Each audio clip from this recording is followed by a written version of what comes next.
रात का वक्त था। घड़ी ने अभी अभी 12 बजाए थे। गांव के उस पुराने कच्चे रास्ते पर सन्नाटा पसरा हुआ था। बस कभी कभी झींगुरों की आवाज सुनाई देती थी। हवा में अजीब सी ठंडक थी, जैसे कोई अनदेखी नजर पीछा कर रही हो। रवि साइकिल से अपने घर लौट रहा था। दिन में शहर गया था, अब देर हो चुकी थी। रास्ते में सिर्फ वही था और चारों तरफ घना अंधेरा। अचानक उसकी साइकिल की लाइट झपकने लगी। उसने सोचा बैटरी खत्म हो रही होगी, पर तभी हवा का एक तेज झोंका आया और लाइट पूरी तरह बुझ गई। अब सिर्फ अंधेरा था। रवि ने मोबाइल निकाला, लेकिन उसमें नेटवर्क नहीं था। उसने मोबाइल की टॉर्च जलाई और साइकिल धकेलते हुए चलने लगा।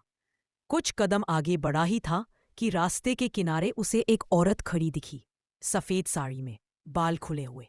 रवि खिठक गया। उसने धीमी आवाज में पूछा, कौन है आप? कोई जवाब नहीं आया। औरत बस खड़ी रही, झुकी हुई गर्दन के साथ। रवि ने थोड़ा और पास जाकर देखा। उसके पैर उल्टे थे। उसके शरीर में सनसनाहट दौड़ गई।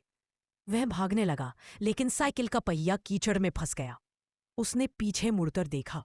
औरत अब उसके बिल्कुल पास थी। उसका चेहरा दिखा। आंखें नहीं थीं, बस काले गड्ढे। रवि चीखना चाहता था, पर आवाज नहीं निकली।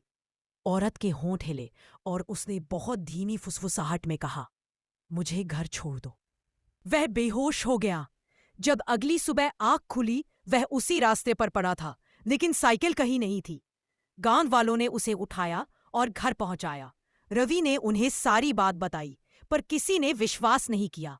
फिर एक बुजुर्ग बोले, इस रास्ते पर 20 साल पहले एक औरत की लाश मिली थी, जिसे कोई घर नहीं पहुंचा पाया था। उस दिन के बाद रवि कभी उस रास्ते से नहीं गुजरा।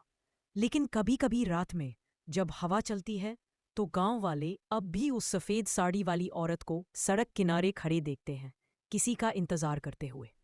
और जब कोई अकेला गुजरता है, तो वो वही फुसफुसाहट सुनता है, मुझे घर छोड़ दो।